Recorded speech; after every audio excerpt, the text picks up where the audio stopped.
నమస్తే, welcome to four sights TV. రోడ్డు ప్రమాదంలో ఎమ్మెల్యే లాస్య నందిత మరణించిన నేపథ్యంలో హైదరాబాద్ నగరంలోని కంటోన్మెంట్ అసెంబ్లీ స్థానానికి త్వరలో ఉప ఎన్నిక జరగనుందనే అంశంపై రాజకీయ వర్గాల్లో పెద్ద ఎత్తున చర్చ జరుగుతోంది. లోక్సభ ఎన్నికతో పాటే కంటోన్మెంట్ అసెంబ్లీ స్థానానికి ఉప ఎన్నిక జరుగుతుందని భావిస్తున్నారు. త్వరలోనే దీనిపై క్లారిటీ రానుంది.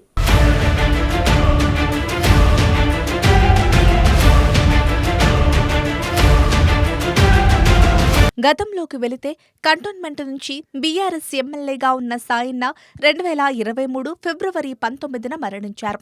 అప్పటికి దగ్గరలోనే తెలంగాణ అసెంబ్లీ ఎన్నికలుండటంతో ఎన్నికల సంఘం ఉప ఎన్నిక నిర్వహించలేదు. నవంబర్లో జరిగిన సాధారణ ఎన్నికల్లో సాయన్న కుమార్తె లాస్య నందిత బీఆర్ఎస్ అభ్యర్థిగా పోటీ చేసి గెలిచారు.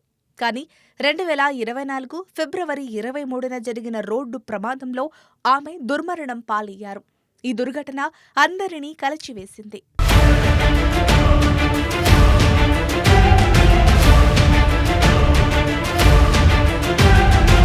లాస్య నందిత మరణంతో కంటోన్మెంట్ స్థానానికి ఉప ఎన్నిక నిర్వహించక తప్పని పరిస్థితి ఉంది.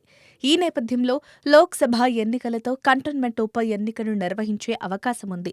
ఈ వారంలో లోక్సభ ఎన్నికల నోటిఫికేషన్ రానున్న నేపథ్యంలో దీనిపై స్పష్టత వస్తుంది. మొన్నటి ఎన్నికల్లో లాస్య నందితపై దివంగత గద్దర్ కుమార్తె వెన్నెల కాంగ్రెస్ అభ్యర్థిగా పోటీ చేసి ఓడిపోయారు.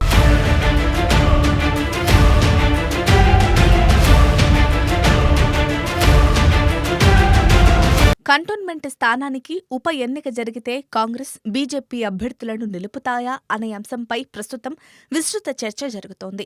ఉమ్మడి రాష్ట్రంగా ఉన్నప్పుడు ఎమ్మెల్యే ఎవరైనా అనూహ్యంగా ప్రాణాలు కోల్పోతే ఉప ఎన్నికను ఏకగ్రీవం చేసే సాంప్రదాయం తీసుకొచ్చారు. కానీ తెలంగాణ ఏర్పడ్డాక పాలేరులో 2016లో కాంగ్రెస్ ఎమ్మెల్యే రామ్రెడ్డి వెంకట్రెడ్డి మరణిస్తే బీఆర్ఎస్ అభ్యర్థిగా తుమ్మల నాగేశ్వరరావును నిలిపారు. నారాయణ ఖేడ్లోనూ ఇలాగే జరిగింది.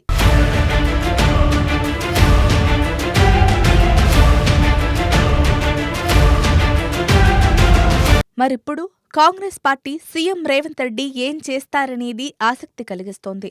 వాస్తవానికి రాజకీయంగా చూస్తే ఉప ఎన్నికను ఏకగ్రీవం చేయడమే సరైనదన్న అభిప్రాయం అందరిలోనూ ఉంది. కానీ గతంలో బీఆర్ఎస్ దానిని విస్మరించింది. ఇప్పుడు సాయన్న కుటుంబ సభ్యులెవరైనా పోటీకి దిగితే ఏకగ్రీవానికి సీఎం రేవంత్ అంగీకరించి పార్టీ అధిష్టానాన్ని ఒప్పిస్తే భిన్నమైన రాజకీయం చేసినట్లవుతుంది. రాజకీయాల్లో నైతికతను పాటించారన్న పేరూ దక్కుతుంది.